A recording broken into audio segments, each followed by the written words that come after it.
What's up, guys? VinceDao here. Now, I know that a lot of you guys might have actually already seen this. For those of you guys who were watching live on election night during the election night special, you might have already seen this. But for those of you guys who didn't, I wanted to upload this again. Because on election night, if you guys didn't know, we got to interview Nigel Farage. Yes, the Nigel Farage, the father of Brexit, leader of the Brexit party in the UK. And it was a really interesting conversation that I want to, play for you guys.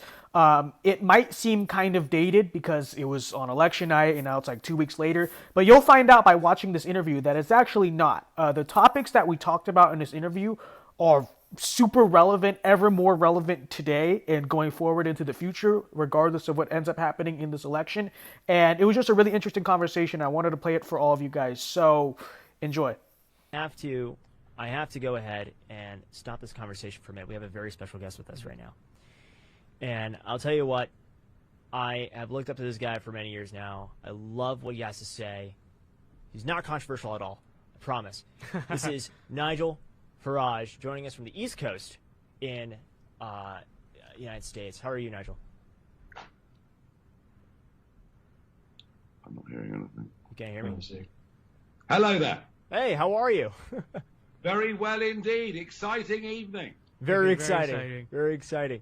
Well, we're so happy to have you here today, Nigel. I mean, the three of us right here, we have a lot of anxiety right now. We have no idea what's going on. The polls have just closed just now. So we are going to be seeing results coming shortly. But I think Vince has a question for you here. Vince? Yeah. Yeah, so Nigel, you are basically the father of Brexit, more or less, okay?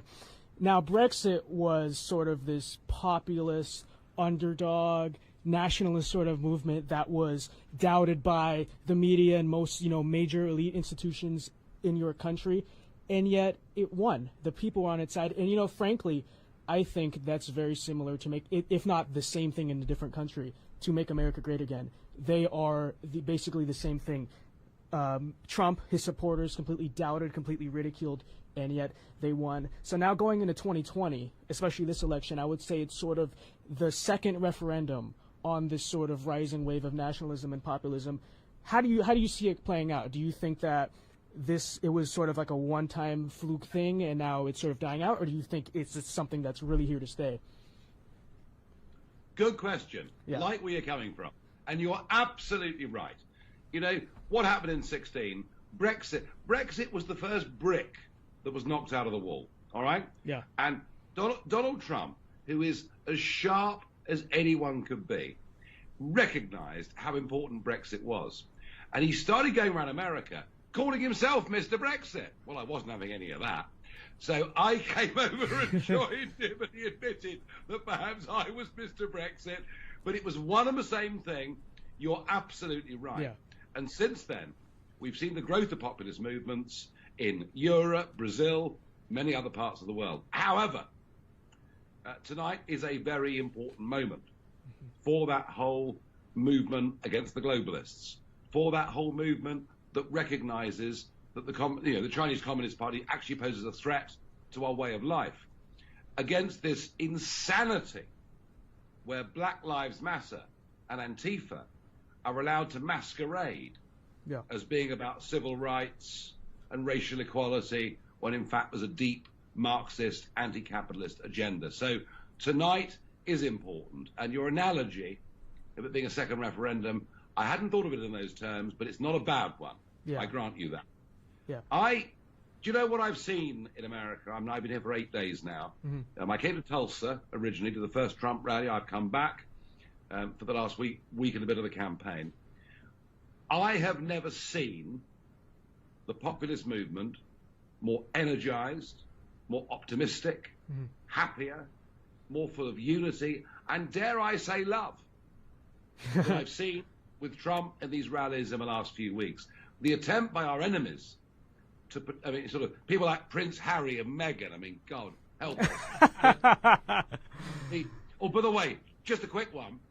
When Trump said at one of the rallies I was at, we're going to send the first woman to the moon, well, I hope it's Meghan and she doesn't come back.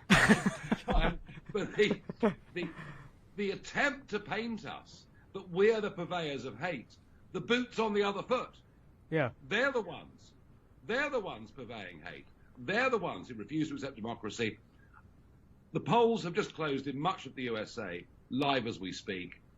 I have no more idea than any of you do, or any of the so-called experts on CNN or even Fox do, as to what's going to happen. We have a massive turnout here.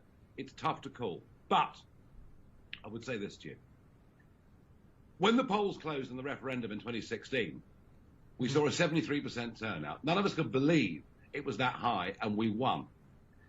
And my feeling is the energy, the momentum, the optimism that Trump has generated, particularly since the second debate, means that he is going to carry the day. So look, I'll put my head over the parapet. I'm good at that. I've done it for years. I think Trump's going to win, and the populist movement will continue.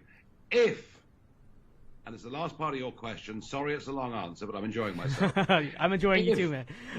if Trump was to lose, he will have 65 to 70 million people out there who didn't just go out and tick a box, but believed in it almost like a religion and believed in him as like its leader. So a loss tonight, I mean, for me personally, would be horrific, because 30 years of what I fought for, would be dented very severely. But even if we're dented tonight, the populist revolt against this alliance of media, or as he says, fake news, media and global corporates and a political class, this battle against these guys doesn't end if we lose tonight. Definitely not. It'll just set us back a little bit. So that's the second real quick follow-up question I want to ask you is, like, in American conservatism, there's sort of this divide between the more traditional, I guess you'd say, like, libertarian, free trade, globalist doctrine and sort of this MAGA doctrine, this new Trump doctrine that's been brought to the table. Where do you see the future of, like, the American right and American conservatism going? Well, you're quite right. There is that divide. But there's another one that you're not mentioning, which is the old-style Republican Party. Exactly. Very boring people. I mean, people like Mitt Romney with no charisma and no personality whatsoever and no appeal to the growing Latino community or the black community, who inject into their politics no energy, no enthusiasm. And I think that's the bigger threat, to be honest with you. I think the bigger threat for the Republican conservative movement in America is if Trump was to lose and the old guard were to take over, because they will never, ever, ever win an election in modern-day America.